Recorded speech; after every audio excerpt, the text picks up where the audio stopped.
While most people count down to midnight, ringing in the new year with champagne and confetti, I like to count down with sweat and repetitions. For a number of years, I've spent New Year's Eve in the gym, starting an hour before midnight and finishing about a half an hour to an hour after, transforming the threshold between years into a training ritual. If you're of a like mind, you might want to do the same. Hey there, it's me, Core, and you're listening to Exercising Self-Control from Fitness to Flourishing. I came across a practice that stuck with me. I read about a martial arts school that rang in the new year with a special training session. This idea resonated deeply. At the time, I was no longer training in Wing Chun Kung Fu. However, I was a fitness trainer with the key and alarm code for the gym where I was employed. So, I decided to begin this tradition for myself in my own way. I started with a simple framework. Use a variation of the year's numbers as my rep goal. In 2013, the first year I did this, that meant 213 repetitions for each exercise I chose to do. I wrote up a structured circuit of 10 exercises for a full body workout. Beginning at 11 p.m., I'd begin completing 15 to 20 reps per set, pacing myself to finish sometime after midnight. Fatigue set in as expected, and even as my reps dropped from set to set, I maintained a consistent pace throughout. I didn't obsess over the clock. The point wasn't to finish at a certain time. It was moving with the energy and intention of my commitment into the new year itself.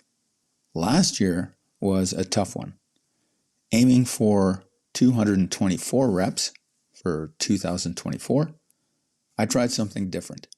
Instead of a circuit, I combined a barbell complex of 7 exercises plus 3 non-barbell exercises: pull-downs, push-ups, and hanging knees to elbows.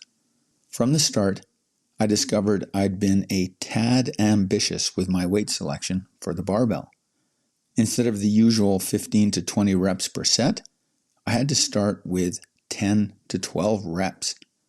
And as I got more fatigued, I was dropping down to sets of as low as 5 reps. The session stretched closer to 3 hours in the end, far longer than my usual hour and a half. Several times I thought about quitting, but starting the new year with that as my first act was not happening. The exhaustion afterward was eclipsed by a feeling of genuine accomplishment. Over the years, I've invited others to join me. No one has ever accepted. Unlike the martial arts school, where this was communal, I've always done it alone. To be frank, the solo practice is not a hardship. I enjoy the quiet. No music, no listening to a podcast, just me and the equipment. It's a time to get into the rhythm of lifting and let my thoughts drift as they may. I haven't been able to do this consistently. When I was in a relationship, my girlfriend at the time wasn't interested in ringing in the new year in this fashion. And that's okay too. There are different ways of moving from one year to the next. Usher in the new year in a way that fits your circumstances, your values, and your goals. Starting at the end of one year and finishing in the beginning of the next while doing a workout is a fulfilling way to carry forward the energy and focus I value. This approach won't suit everyone, and I've skipped it when relationships or family gatherings took precedence. But whenever possible, I embrace it. If you give it a go, let me know how it went. I'd be interested to hear your takeaways. That's it for today. Catch you next time.